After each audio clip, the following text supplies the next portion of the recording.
Hello students, आज human resource management के अंदर फिर से एक इम्पोर्टेंट टॉपिक को पढ़ाने के लिए मैं यहाँ पे आपके सामने हूँ। आज का जो वीडियो कंटेंट है स्टूडेंट्स, वो है meaning of human resource planning, जिसको हम एचआरपी कहते हैं।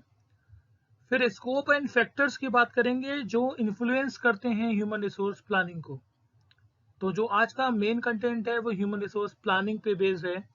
तो वन टू वन एक एक चीज़ को समझने की कोशिश करेंगे कि क्या इम्पोर्टेंस है या क्या स्कोप है, फैक्टर्स कौन कौन से हैं जो ह्यूमन रिसोर्स प्लानिंग को इफेक्ट करते हैं।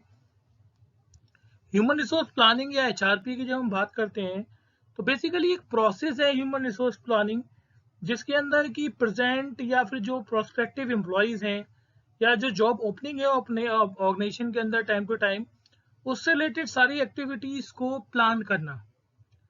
प्लानिंग एक बहुत इंपॉर्टेंट एस्पेक्ट है किसी भी ऑर्गेनाइजेशन का। और एचआर के अंदर जब बात कर रहे होते हैं तो ह्यूमन रिसोर्स प्लानिंग के अंदर मैन पावर प्लानिंग या पर्सनल प्लानिंग या वर्क फोर्स प्लानिंग, ऐसी कई तरीके की चीजें यूज की जाती हैं टर्म्स। प्लानिंग करना एक सिस्टमेटिक तरीके से, ताकि ऑर्गेनाइजेशन के अंदर राइट नंबर ऑफ पीपल और राइट काइंड ऑफ पीपल और राइट टाइम और राइट प्लेस पे असाइन किए जा सकें। ये एक बहुत बड़ा ऑब्जेक्टिव है ह्यूमन रिसोर्स प्लानिंग का, और इसी पूरे प्रोसेस को ह्यूमन रिसोर्स प्लानिंग कहते हैं बेसिकली। अगर आप प्लानिंग देखेंगे तो कई बार क्या होता है, जब हम स्टार्ट करते हैं job evaluation, analysis, specification, job designing, उसी के साथ साथ हम recruitment, selection, training and development, performance appraisal, या फिर वर्कर्स पार्टिसिपेशन इन मैनेजमेंट या इंडस्ट्रियल रिलेशंस की बात कीजिए, तो सारी की सारी एक्टिविटी पूरी तरीके से प्लान की जाती हैं। तो ह्यूमन रिसोर्स मैनेजमेंट के अंदर जितनी भी एक्टिविटीज या जितने भी फंक्शन परफॉर्म किए जा रहे हैं, उसके लिए एक एक स्टेप को प्लान करना प्रॉपर तरीके से, ताकि जो ऑर्गेनाइजेशनल गोल है, ऑब्जेक्टिव है या फ्यूचर ओरिएंटेड एक्टिविटीज हैं, वो सारी फुलफिल हो सकें, ऑर्गेनाइजेशन का जो टास्क है वो कंप्लीट हो सके। तो उसके लिए प्रेजेंट एम्प्लॉय या फ्यूचर में जो एम्प्लॉय हायर कर रहे हैं, जिस लेवल पे हायरार्की सिस्टम के अंदर या जिस स्किल्स पे या जिस डिपार्टमेंट के अंदर प्लेस कर रहे हैं, तो ये सारी चीजें प्लानिंग के अंदर ध्यान में रखी जाएं कि right type kind of people हो, जितने नंबर ऑफ एम्प्लॉय चाहिए, जितनी मैन पावर की इन्वेंट्री मैनेज करनी है वो प्रॉपर तरीके से मैनेज हो, तो राइट नंबर ऑफ पीपल हो, फिर राइट काइंड ऑफ पीपल हो, नेचर, एटीट्यूड, वर्किंग उनका करने का तरीका, उनकी स्किल्स, उनका एक्सपीरियंस, उनकी नॉलेज, उनकी एजुकेशन, हर चीज को ध्यान में रखते हुए, तो right number of people, right kind of people at the right time, सही समय पे एम्प्लॉय को हायर करना या उसे प्लेस करना, साथ में ऑर्गेनाइजेशनल ऑब्जेक्टिव्स को फुलफिल करते हुए, कि पर्सनल ऑब्जेक्टिव्स भी होते हैं एम्प्लॉय के, वो भी मैच हों, प्लस जो ऑर्गेनाइजेशनल ऑब्जेक्टिव है वो कहीं पीछे ना छोड़ जाए, कहीं लैक ना हो जाए। तो उसके लिए मैन पावर की प्लानिंग प्रॉपर तरीके से करनी होगी। पर्सनल डिपार्टमेंट के अंदर कई सारी प्लानिंग करनी होगी, एम्प्लॉय का अटेंडेंस रिकॉर्ड, उनकी मेडिकल लीव्स, उनकी सिक लीव्स, उनकी कैजुअलिटी लीव, फिर उनके बोनसेस, फिर उनके इंसेंटिव्स, फिर वर्क फोर्स प्लानिंग, प्रमोशंस, उनकी हायरिंग, उनकी फायरिंग, उनके रिटायरमेंट, ये सारी चीज़ें कहीं ना कहीं एक एक एक्टिविटी आप देखेंगे तो अपने आप में प्लान्ड होती है। और यही एक बहुत बड़ा फैक्टर है कि हम ह्यूमन रिसोर्स प्लानिंग की बहुत ज़्यादा इंपॉर्टेंस रखते हैं एचआर डिपार्टमेंट के अंदर या एचआरएम ह्यूमन रिसोर्स मैनेजमेंट के अंदर। कई सारे ऑथर्स आए जिन्होंने कई सारी डेफिनेशन दी ह्यूमन रिसोर्स प्लानिंग को बताने के लिए, समझाने के लिए, अपने अपने एक्सपीरियंसेस के हिसाब से।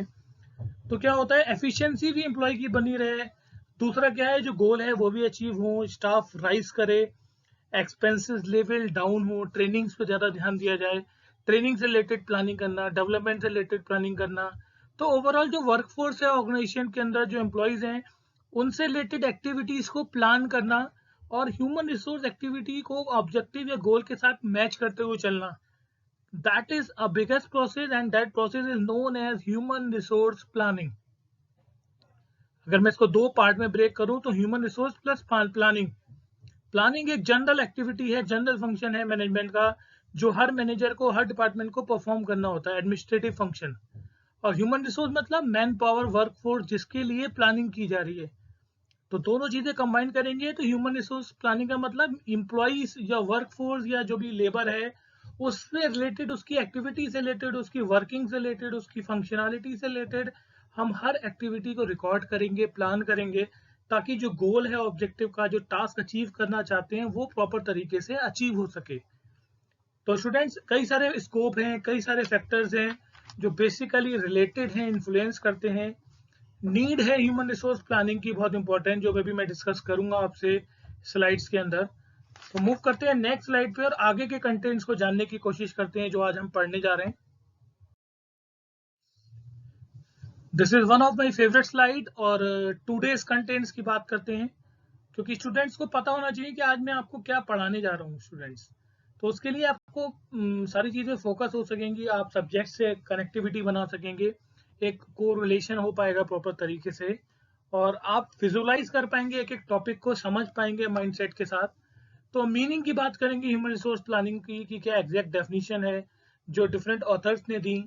फिर नीड की बात करेंगे कि ह्यूमन रिसोर्स प्लानिंग की नीड क्या है, ज़रूरत क्यों है, स्कोप क्या क्या है ह्यूमन रिसोर्स प्लानिंग के, प्रैक्टिकल एस्पेक्ट्स को जानने की कोशिश करेंगे एचआरपी के, और कई सारे फैक्टर्स की बात करेंगे जो इन्फ्लुएंस करते हैं ह्यूमन रिसोर्स प्लानिंग को। कहीं ना कहीं प्रॉब्लम्स आती हैं, हर्डल्स की तरह यूज होते हैं, या कई जगह इम्पैक्ट डालते हैं डायरेक्टली या इनडायरेक्टली। तो उन फैक्टर्स को भी आज हम जानने की कोशिश करते हैं। तो मीनिंग से स्टार्ट करेंगे और फिर फैक्टर्स इन्फ्लुएंसिंग तक जाएंगे, बीच में नीड और स्कोप के बारे में भी थोड़ा थोड़ा डिस्कशन करेंगे। तो मूव करते हैं अपनी नेक्स्ट स्लाइड पे और स्टार्ट करते हैं कुछ मीनिंग या डेफिनेशंस के साथ जो डिफरेंट ऑथर्स ने दी हैं एचआरपी से रिलेटेड।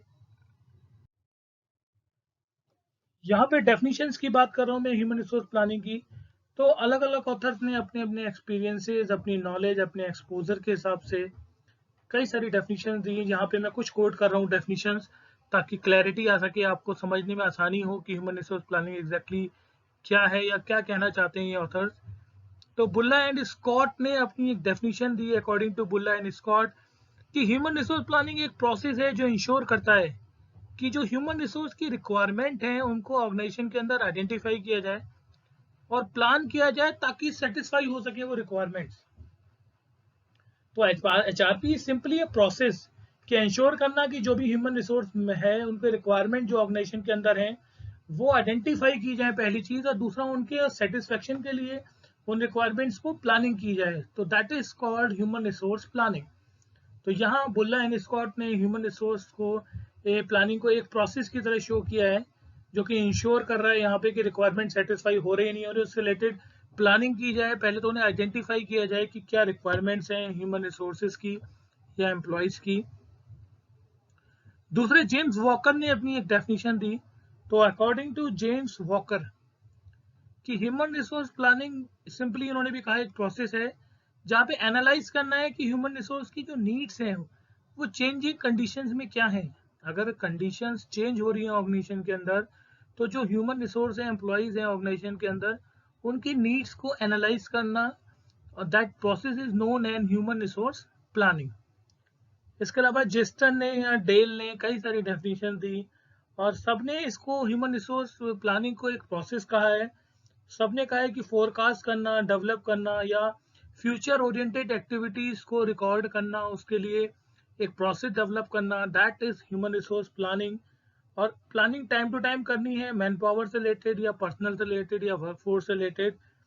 और ह्यूमन रिसोर्स प्लानिंग के अंदर डिटरमाइन करना है कि रिक्वायरमेंट्स क्या हैं, जो ह्यूमन रिसोर्सेज हैं, जो एम्प्लॉयज हैं, वर्कर्स हैं। तो सबसे पहले उनकी जो रिक्वायरमेंट्स हैं एक ऑर्गेनाइजेशन के अंदर, उन सारी रिक्वायरमेंट्स को आइडेंटिफाई करना, फिर उन्हें टाइम टू टाइम मॉनिटर करना, उनके लिए सॉल्यूशन ढूंढना, ताकि सही जॉब परफॉर्म किया जा सके, right candidate right job perform करे, और जो एंटरप्राइज की नीड्स हैं वो भी सेटिस्फाई हो, ताकि ऑर्गेनाइजेशनल गोल्स को मीट आउट करने में प्रॉब्लम्स ना आए। तो this is the simple definition and basically meaning of human resource planning. और डिफरेंट ऑथर्स ने इसको और तरीके से समझाया है। कॉन्टिन्यूअस एक्टिविटी है human resource planning, clearly specified objectives होते हैं ह्यूमन रिसोर्स प्लानिंग के, और स्टाफ को एक्सेस करना, present as well as future orientation ज़्यादा है एम्प्लॉयज़ को लेके, एम्प्लॉय की इन्वेंट्री को मैनेज करना। जैसे मैंने बताया था कि ह्यूमन रिसोर्स प्लानिंग के अंदर जो एग्जिस्टिंग एम्प्लॉय है और जितने रिक्वायर्ड हैं फ्यूचर में, उस गैप को आइडेंटिफाई करना, कि कितने एम्प्लॉयज़ की रिक्वायरमेंट है, तो एम्प्लॉयज़ की जो इन्वेंट्री होती है उसको मेंटेन करके चलना, फिर balance banana demand and supply equation के अंदर कि कितने एम्प्लॉयज़ ऑर्गेनाइजेशन के अंदर आने हो, कितने रिटायर हो रहे हैं, कितने छोड़ के जा रहे हैं, दैट बैलेंसिंग इज रिक्वायर्ड। फिर फॉर्मुलेशन ऑफ पॉलिसीज बहुत इंपॉर्टेंट है ह्यूमन रिसोर्स प्लानिंग की जब बात हो रही है। तो कुछ ऑथर्स ने कहा कि ह्यूमन रिसोर्स प्लानिंग के अंदर फॉर्मुलेट की जाते हैं प्रोग्राम्स, जहाँ पे प्रोसीजर्स हैं, पॉलिसीज हैं, हायरिंग से रिलेटेड, एक्सपेंशन से रिलेटेड, सेफ गार्ड या वेलफेयर से रिलेटेड या यूटिलाइजेशन से रिलेटेड कई सारी पॉलिसीज और फैक्ट्स डिजाइन किए गए, फॉर्मुलेशन किया गया। तो ये मीनिंग और डेफिनेशन थी। आगे हम मूव कर रहे हैं कि क्या बेसिकली नीड है ह्यूमन रिसोर्स प्लानिंग की, या क्या स्कोप है, या कौन कौन से फैक्टर हैं जो ह्यूमन रिसोर्स प्लानिंग को अफेक्ट करते हैं डायरेक्टली या इनडायरेक्टली। स्टूडेंट्स, यहाँ हम जानने की कोशिश करेंगे कि need of human resource planning क्या है, क्या ज़रूरत है ह्यूमन रिसोर्स प्लानिंग की। तो ह्यूमन रिसोर्स प्लानिंग रिक्वायर्ड है ड्यू टू फॉलोइंग रीजन। बहुत सारे रीजंस हैं, कुछ रीजंस मैं आपको यहाँ पे समझाने की कोशिश कर रहा हूँ। पहला है बैलेंसिंग एम्प्लॉयमेंट और अनएम्प्लॉयमेंट सिचुएशंस। देखिए, ह्यूमन रिसोर्स प्लानिंग ट्राई करता है कि मेंटेन कर सके balance between the educated employ skilled और यूथ ऑफ द नेशंस, कि कितनी स्किल्स की रिक्वायरमेंट है इंडस्ट्री के अंदर। अगर अनएम्प्लॉयमेंट है तो कहीं ना कहीं रोजगार दिया जाए, तो एम्प्लॉयज को हायर किया जाए, ह्यूमन रिसोर्सेज को हायर किया जाए। तो लेकिन मेंटेन बना के रखना है रिलेशनशिप या balance between the employment and unemployment situation, कि जो एजुकेटेड एम्प्लॉयड स्काई जो स्किल्ड एम्प्लॉयज हैं, यूथ हैं कंट्री के अंदर, उन्हें नौकरी मिले, उन्हें अवसर मिले जॉब करने का, और उनको एज अ रिसोर्स यूज किया जाए, उनको लिए प्लानिंग की जाए। फिर टेक्नोलॉजिकल अपग्रेडेशन। देखिए, कॉन्टिन्यूस अपग्रेडेशन एक बहुत इंपॉर्टेंट मेथड है, या मैनेजमेंट की टेक्निक्स कह लीजिए, कि जो प्रोडक्शन टेक्नोलॉजी है वो हर साल चेंज होती है। पहले मैकेनाइजेशन था, फिर सेमी ऑटोमेशन आया, फिर ऑटोमेशन आया, आज रोबोटिक्स और एडवांस टेक्नोलॉजीज पे वर्क हो रहा है। तो जब टेक्नोलॉजी एडवांस हो रही है तो डेफिनेटली डिमांड बढ़ती है स्किल्ड लेबर की, स्किल्ड टेक्निकल एम्प्लॉयज की। और ह्यूमन रिसोर्स प्लानिंग अपनी मैन पावर की रिक्वायरमेंट्स के अकॉर्डिंग पहले से प्लान करता है हर चीज़ को, कि उनकी ट्रेनिंग, रीट्रेनिंग या ट्रेनिंग शेड्यूल क्या होंगे, रीडेवलपमेंट शेड्यूल क्या होगा, उनकी प्रॉब्लम्स कैसे सॉल्व की जाएंगी, उनको अपग्रेड कैसे किया जाएगा एज पर दी न्यू टेक्नोलॉजी। तो इन सारे एस्पेक्ट्स के ऊपर प्लान करता है, ये बहुत ज़रूरत है ह्यूमन रिसोर्स प्लानिंग के अंदर। फिर चेंजेस इन ऑर्गेनाइजेशनल एनवायरनमेंट। देखिए, dynamic and ever changing business environment है, ये हम सब जानते हैं, और ऑर्गेनाइजेशन हमेशा चेंजेस करते रहते हैं, वेरियस सिस्टम को डेवलप करते हैं, ऑपरेशनल फंक्शंस चेंज होते हैं, चाहे वो मार्केटिंग हो, चाहे वो फाइनेंस हो, चाहे वो स्टोर्स हो, परचेज हो, रिसर्च एंड डेवलपमेंट हो। तो डिमांड उसमें क्या होता है कि जब इन्वायरमेंट चेंज होता है, वर्किंग का इम्परेटिव ऑर्गेनाइजेशंस होते हैं, तो एचआरपी स्ट्रेटेजिकली प्लान करता है मैन पावर रिक्वायरमेंट्स की, कि चेंजिंग इन्वायरमेंट में भी किस तरह के मैन पावर रिक्वायरमेंट होगी, या किस तरह के रिसोर्सेज चाहिए होंगे एज एन एम्प्लॉयज, उनके बारे में सोचना, उनके लिए प्लानिंग करना, उनको लिए हायरिंग करना, ये सारी चीज़ें एक बहुत इंपॉर्टेंट एस्पेक्ट्स है ह्यूमन रिसोर्स प्लानिंग के अंदर, जिसकी ऑर्गेनाइजेशन के अंदर कॉन्टिन्यूसली ज़रूरत पड़ती है, लगातार। फिर डाइवर्स वर्कफोर्स। आज के प्रेजेंट सिनारियो में अगर आप देखो तो बिजनेस एनवायरनमेंट की वर्कफोर्स जो है वो डिफरेंट एज, डिफरेंट जेंडर, आपको different social background, different culture के लोग मिलेंगे, आपको डिफरेंट स्किल्स के लोग मिलेंगे, डिफरेंट सोच थॉट प्रोसेस के लोग मिलेंगे, डिफरेंट एटीट्यूड के एम्प्लॉयज मिलेंगे आपको। और एन इफेक्टिव एचआरपी अगर आपको ह्यूमन रिसोर्स प्लानिंग इम्प्लीमेंट करनी है, तो प्लानिंग करनी होगी मैन पावर नीड्स की ऑर्गेनाइजेशन के अंदर, क्योंकि डाइवर्स वर्कफोर्स है, तो किस तरह के एम्प्लॉयज चाहिए, किस कल्चर के चाहिए, किस रिलीजियंस के चाहिए, या हमें किस तरह का जेंडर चाहिए, एज ग्रुप क्या होना चाहिए, उनका बैकग्राउंड सोशल क्या होना चाहिए, कई सारे फैक्टर्स, टेक्निकल एस्पेक्ट्स को देखते हुए, स्किल्स को देखते हुए, एजुकेशन को देखते हुए। तो human resource planning diverse workforce की बात करता है। और आज की डेट में जो आज देखते हो सिनारियो बिजनेस का पूरी तरीके से वर्कफोर्स का डाइवर्स है। फिर स्किल शॉर्टेजेस, कॉम्पिटिटिव एरा है आज की डेट में, बिजनेस के अंदर कट थ्रोट कॉम्पिटिशन है, और सिस्टम को वर्किंग परफॉर्मेंस में लाने के लिए ऑर्गेनाइजेशन के लिए एचआर को बहुत ज़्यादा कभी कभी स्पेशल स्किल्स की रिक्वायरमेंट होती है। और अगर स्किल शॉर्टेज है, मार्केट के अंदर एम्प्लॉयज़ नहीं मिल रहे हैं या सोसाइटी से इन मैन पावर नहीं मिल पा रही है, तो एचआरपी क्या करता है, अट्रैक्ट करने के लिए एम्प्लॉय को कई तरह के रिक्रूटमेंट प्रोसेस में चेंजेस करते हैं, इंश्योर करते हैं उन्हें रिटेन करने की, जो पुराने एम्प्लॉयज़ हैं वो छोड़ के ना जाएं, या जो नई स्किल्स हैं उनको कैसे अट्रैक्ट किया जाए, हायर किया जाए, उसके लिए प्लानिंग करना, ताकि बेस्ट एम्प्लॉय आपके ऑर्गेनाइजेशन में आए और धीरे धीरे ग्रोथ हो, डेवलपमेंट हो एम्प्लॉयज़ का। फिर गवर्नमेंट इंटरफेरेंस, कई सारे लेजिस्लेटिव मेजर्स हैं, जैसे कि प्रोविजंस है regarding the working conditions and working hours, restriction है चाइल्ड एंड वुमेन एम्प्लॉयमेंट के ऊपर, आप जानते हैं। तो फर्म के अंदर एक स्पेशल टास्क को कंप्लीट करने के लिए या डिफरेंट टास्क को असाइन करने के लिए गवर्नमेंट और जो लेजिस्लेशंस हैं, जो लॉज हैं, उनको फॉलो करना पड़ता है। तो उसके लिए प्लानिंग करना, असिस्ट करना, सिस्टमेटिक ह्यूमन रिसोर्स प्लानिंग बनाना वर्क फोर्स के लिए, तो ये बहुत इंपॉर्टेंट एक नीड है ह्यूमन रिसोर्स प्लानिंग की। जस्टिफाइड रिक्रूटमेंट, ऑर्गेनाइजेशन के अंदर बहुत स्टार्टिंग और बेसिक प्रोसेस है रिक्रूटमेंट का। और रिक्रूटर्स अगर आप डिफरेंट ग्रुप्स के ले लीजिए, जहाँ पे ट्रेड यूनियंस भी है, पॉलिटिकल ग्रुप्स भी हैं, पर्सनल सोर्सेज भी हैं, और इन सबको पार्शियल रिक्रूटमेंट से अवॉइड करने के लिए एचआरपी बड़े स्ट्रिक्ट और इम्प्लीमेंटेड सिस्टम बनाता है ऑर्गेनाइजेशन के अंदर। क्योंकि जब भी रिक्रूटमेंट की बात होती है तो मिनिस्टर्स के फ़ोन भी आएंगे, विधायक के भी आएंगे, एडमिनिस्ट्रेटिव ऑफिसर्स के भी आएंगे, और जब पॉलिटिकल ग्रुप्स इन्वॉल्व हो जाएंगे, ट्रेड यूनियन प्रेशर डालेगी कि हमारे एम्प्लॉय को हायर कर लीजिए, ये बहुत अच्छा है, तो क्या होगा, आप सबको हायर नहीं कर सकते, आपको जस्टिफाई करना पड़ेगा रिक्रूटमेंट को। तो बड़े सख्त नियम बनाने पड़ेंगे ताकि इम्प्लीमेंटेशन सिस्टम स्ट्रांग हो। रिक्रूटमेंट जब अच्छा होगा तभी ऑर्गेनाइजेशन में आगे की एम्प्लॉयज़ की नीड्स डेवलप होंगी। ऑर्गेनाइजेशनल गोल तभी कंप्लीट होगा जब right person on the right job on the right time on the right place, ये फिनोमिना लागू होगा, अदरवाइज डेवलप नहीं कर सकते।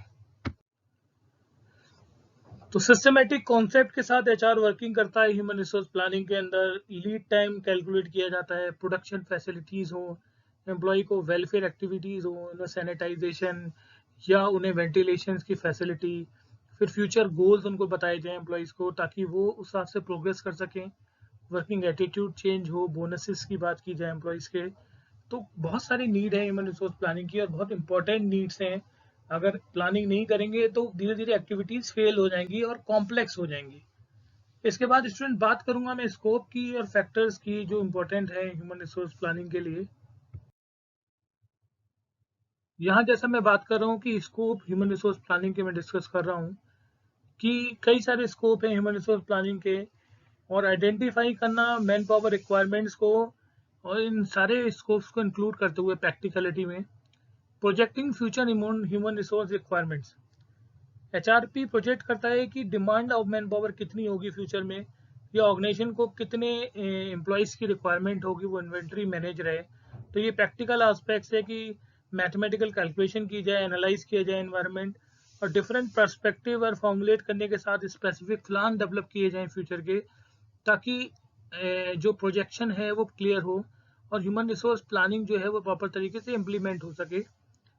फिर मेंटेन करना करंट मैन पावर इन्वेंट्री, जहाँ पे मेंटेन करना है डेटा को अबाउट द एम्प्लॉयज़ जो आज की डेट में अवेलेबल है ऑर्गेनाइजेशन के अंदर, उनकी डिफरेंट वैल्यूएबल स्किल्स हैं, पोटेंशियल है, वर्क प्रेफरेंसेस हैं, उनके एक्सपीरियंसेस हैं। तो करंट जो एम्प्लॉयज़ वर्किंग में हैं उनकी अवेलेबिलिटी, उनको टास्क असाइन करना, और उसके हिसाब से उनकी इन्वेंट्री मैनेज करना कि एम्प्लॉय शॉर्ट ना हो जाए आज की रिक्वायरमेंट के हिसाब से। तो वो मेंटेन करना पूरा का पूरा इन्वेंट्री सिस्टम मैन पावर का, ताकि प्रॉब्लम ना आए, उसके लिए एक एक एक्टिविटीज़ को प्लान किया जाता है। एक बहुत बड़ा प्रैक्टिकल एस्पेक्ट्स है ह्यूमन रिसोर्स प्लानिंग का।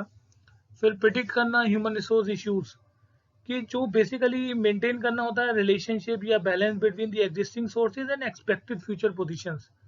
जो अवेलेबल आज की डेट में एग्जिस्टिंग रिसोर्सेज हैं और जो एक्सपेक्टेड फ्यूचर पोजीशंस है ऑर्गेनाइजेशन के अंदर, उसके बीच में एक मेंटेन करना बैलेंस, ये बहुत इंपॉर्टेंट एस्पेक्ट्स है। और ये हेल्प करता है ताकि मैन पावर एडुकेट्स हो, बोथ सिस्टम और क्वांटिटी क्वालिटी के हिसाब से, स्टैंडर्ड के हिसाब से, स्किल्स के हिसाब से, एजुकेशन के हिसाब से सही लोग हायर हों, और वो कहीं भी मैनेजमेंट इश्यूज ना आए, ह्यूमन रिसोर्स इश्यूज ना आए। तो पहले तो प्रिडिक्ट करना, उनको फोरकास्ट करना, और अगर इश्यूज हैं तो उनके सॉल्यूशन पहले से बना के रखना, पहले से प्लान करना एक एक एक्टिविटीज़ को, ताकि फ्यूचर में दिक्कत ना आए। तो ये एक बहुत बड़ा एस्पेक्ट है ह्यूमन रिसोर्स प्लानिंग का, प्रैक्टिकल एस्पेक्ट्स। फिर fulfilling man power need. Human resource planning केवल सेटिस्फाई नहीं करता need human resource planning organisation के अंदर, वो नीड्स जनरेट भी करता है। कई सारे फंक्शंस हैं प्लानिंग के, जैसे recruitment, selection, induction, placement, training and development, transfer and promotion of employees, compensation, motivation, counselling. तो ये सारी चीज़ें भी अफेक्टिवली हों, तो जो मैन पावर की नीड है, एम्प्लॉय को काउंसलिंग चाहिए, उन्हें ट्रेनिंग चाहिए, उनके डेवलपमेंट की बात की जाए, उनके वेलफेयर की बात की जाए, या उनकी ट्रेनिंग इंडक्शन प्रोग्राम की बात की जाए, तो जितनी भी मैन पावर नीड्स हैं ऑर्गेनाइजेशन के अंदर, जो ज़रूरतें हैं, वो सारी ज़रूरतें फुलफिल की जाएँ, पूरी तरीके से कंप्लीट की जाएँ। ये एक प्रैक्टिकल एस्पेक्ट्स है ह्यूमन रिसोर्स प्लानिंग का। तो ये कुछ एस्पेक्ट्स से, कुछ ह्यूमन रिसोर्स प्लानिंग के, या हम कह सकते हैं स्कोप, जो प्रैक्टिकलिटी में दिखाई देते हैं ऑर्गेनाइजेशन के अंदर। अब स्टूडेंट मैं बात करने जा रहा हूँ फैक्टर्स की, जो इन्फ्लुएंस करते हैं या इम्पैक्ट डालते हैं ह्यूमन रिसोर्स प्लानिंग के ऊपर। तो दो पार्ट में डिवाइड किया गया है, एक तो एक्सटर्नल फैक्टर्स हैं और दूसरे इंटरनल फैक्टर्स हैं। जब हम एक्सटर्नल फैक्टर्स की बात करते हैं तो लेजिस्लेटिव प्रोविजंस हैं, लेवल ऑफ इकोनॉमिक डेवलपमेंट है, बिजनेस एनवायरनमेंट है, टेक्नोलॉजिकल एडवांसमेंट है और ग्लोबल इन्फ्लुएंसेस है। तो अगर मैं बात करूं एक्सटर्नल फैक्टर जो एक्सटर्नली इन्फ्लुएंस करते हैं ह्यूमन रिसोर्स प्लानिंग को, जैसे कि वेरियस प्रोविजंस आपको दिखाई देते हैं, लेबर लॉज है, रिजर्वेशंस इन रिक्रूटमेंट है, या कुछ पॉलिसीज हैं जो गवर्नमेंट ने इनिशिएटिव किए हैं, तो वो इफेक्ट डालती हैं ह्यूमन रिसोर्स प्लानिंग पे। क्योंकि जो आपने प्लान किया है वो सारी चीज़ें लॉस के अकॉर्डिंगली थोड़ी चेंज होती हैं, मॉडिफिकेशंस होते हैं। रिजर्वेशन रिक्रूटमेंट में है तो वहाँ थोड़ी बाउंडेशंस है, या पॉलिसीज़ हैं कुछ गवर्नमेंट की जो इनिशिएट हो जाती हैं अचानक से, तो वो एक बहुत बड़ा एक्सटर्नल फैक्टर है जो ह्यूमन रिसोर्स प्लानिंग को डायरेक्टली इम्पैक्ट डालता है। लेवल ऑफ इकोनॉमिक डेवलपमेंट पे बहुत बड़ा एक चेंजेस है कि कंट्री के अंदर डिटरमाइन करना लेवल ऑफ इकोनॉमिक डेवलपमेंट, जो फ्यूचर सप्लाई होगी ह्यूमन रिसोर्स के अंदर वो क्या होगी, कितनी डिमांड होगी, तो उसमें हेल्प करता है कि डिटरमाइंस कैसे करा जाए। तो ये बहुत बड़ा फैक्टर है, क्योंकि इकोनॉमिक डेवलपमेंट एकदम क्राइसिस की कंडीशंस आ जाती है, एकदम से एम्प्लॉयज़ को जॉब से निकालना पड़ता है। अभी कई सारे क्राइसिस आए इंडिया के अंदर, जहाँ पे एम्प्लॉयज़ को हटाना पड़ा, निकालना पड़ा मजबूरी में, क्योंकि सप्लाई नहीं थी, डिमांड ही नहीं थी। तो ये एक बहुत बड़ा फैक्टर है, यहाँ पे ह्यूमन रिसोर्स प्लानिंग कई बार फेल होती है, कई बार इम्पैक्ट पड़ता है। फिर बिजनेस एनवायरनमेंट, की एनवायरनमेंट जिसमें आप ऑपरेट कर रहे हो एक्सटर्नल इंटरनल फैक्टर्स को लेके, पूरी तरीके से आप इन्वायरमेंट पे डिपेंड हो, चाहे प्रोडक्शन मिक्स हो, चाहे सप्लाई हो ह्यूमन रिसोर्सेज की, या डिमांड हो। ये सारी चीज़ें टेक्नोलॉजिकल एस्पेक्ट्स हैं, कल्चरल एस्पेक्ट्स हैं, डेमोग्राफिक फीचर्स हैं, वो सारे इम्पैक्ट डालते हैं ह्यूमन रिसोर्स प्लानिंग के ऊपर। फिर टेक्नोलॉजिकल एडवांसमेंट, देखिए टेक्नोलॉजी को डिफाइन करें तो आज की डेट में day to day technology change हो रही है, प्रैक्टिकली चीज़ें बढ़ रही हैं, इन्वेंट्री बढ़ रही है और टेक्नोलॉजी शिफ्ट हो रही है। तो ह्यूमन रिसोर्स को चाहिए कि नई से नई टेक्नोलॉजी को अडॉप्ट किया जाए। उसके लिए कई जगह कॉस्ट भी इन्वॉल्व होती है, कई सारे और फीचर्स इन्वॉल्व होते हैं, ट्रेनिंग में कॉस्ट बियर की जाती है। तो ये सारे जो चीज़ें हैं वो ह्यूमन रिसोर्स प्लानिंग के ऊपर बहुत बड़ा इम्पैक्ट डालते हैं।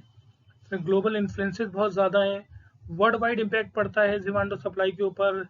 मैन पावर की कई जगह रीजन को लेके या इन्फ्लुएंस करते हैं ह्यूमन रिसोर्स प्लानिंग को, हायरिंग के अंदर, रिक्रूटमेंट के अंदर, या ले ऑफ रिट्रेचमेंट आपको बहुत ज़्यादा दिखता है। तो कई सारे ग्लोबल इन्फ्लुएंसेस हैं जो बहुत ज़्यादा इम्पैक्ट डालते हैं ह्यूमन रिसोर्स प्लानिंग के ऊपर। ये कुछ एक्सटर्नल फैक्टर्स थे जो मैं डिस्कस कर रहा था ह्यूमन रिसोर्स प्लानिंग के लिए।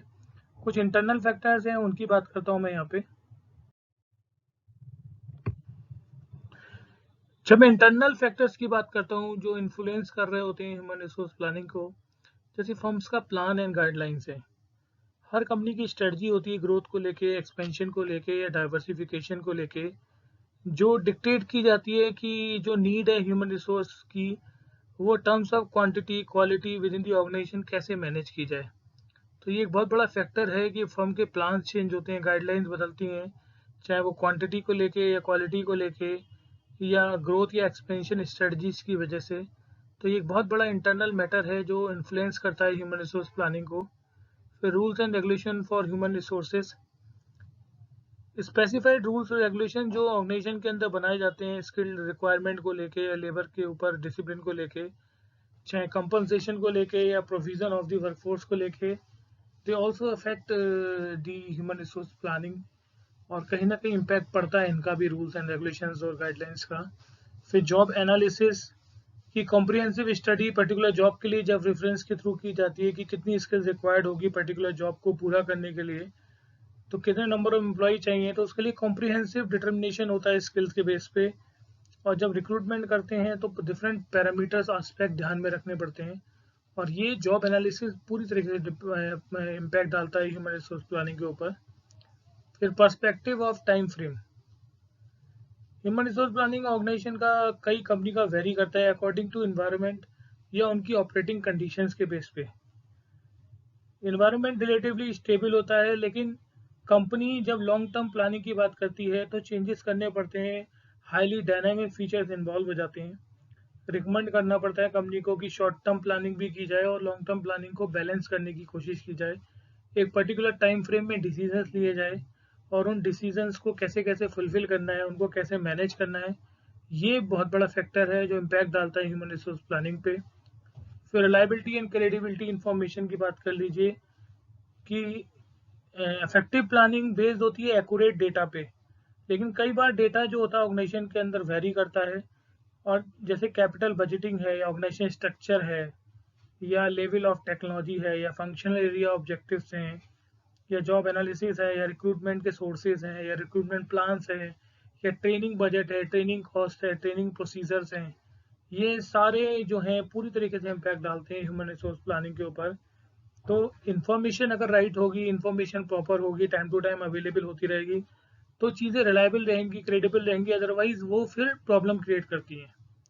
Policies regarding the production operation system, HRP जो होता है फर्म का, वो बेस्ड होता है कंपनी के डिसीजंस के ऊपर कि कितनी क्वांटिटी प्रोड्यूस करनी है, कितना परचेज करना है, कितना एक्सपेंसेस हैं, उन सबको कैलकुलेट करना, कि नंबर ऑफ पर्सन कितने रिक्वायर्ड होंगे प्रोडक्शन के लिए, ऑपरेशन के लिए, ये भी डिपेंड करते हैं और इन पे भी इम्पैक्ट पड़ता है एचआर के ऊपर, प्लानिंग के ऊपर। फिर ट्रेड यूनियंस, कई सारे मेजर्स होते हैं जहाँ पे ट्रेड यूनियन सेफ गार्ड की तरह काम करती है एम्प्लॉय के इंटरेस्ट में, और कई जगह प्रॉब्लम्स क्रिएट होती है ह्यूमन रिसोर्स प्लानिंग के ऊपर, क्योंकि decision regarding working hour, source of recruitment, ये सारी चीज़ें इम्पैक्ट डाल रही होती हैं ह्यूमन रिसोर्स प्लानिंग पे। कितना वर्किंग काम होगा, रेस्ट आवर्स क्या होंगे, या सोर्सेज क्या होंगे रिक्रूटमेंट के, किस तरह की कंडीशंस होंगी, वर्किंग कंडीशंस, क्वालिटी या क्वांटिटी नॉर्म्स को लेके या स्टैंडर्ड ऑफ लिविंग को लेके। तो ये यहाँ पे ट्रेड यूनियन इंटरेस्ट में काम करती है वर्कर्स के या लेबर्स के, and it will impact on human resource planning. कई जगह ऑर्गेनाइजेशन साइकिल या सीजनल बिजनेस या फर्म की ग्रोथ स्टेज या मैच्योरिटी स्टेज या कुछ एडिशनल एम्प्लॉयज जो हायर करे जा रहे हैं स्पेसिफिक जॉब्स के लिए, तो ये सारे फैक्टर ह्यूमन रिसोर्स प्लानिंग पे इम्पैक्ट डालते हैं। और ये इंटरनल फीचर्स हैं, तो दोनों तरह के फीचर, चाहे वो इंटरनल हो एक्सटर्नल हो, ह्यूमन रिसोर्स प्लानिंग पे कई तरीके से इम्पैक्ट पड़ता है उनका। तो स्टूडेंट्स, आज के कंटेंट में बस इतना ही रखते हैं, अगले कंटेंट में कुछ नई इन्फॉर्मेशन के साथ जुड़ूंगा आपके साथ। तब तक के लिए thank you so much and have a nice day.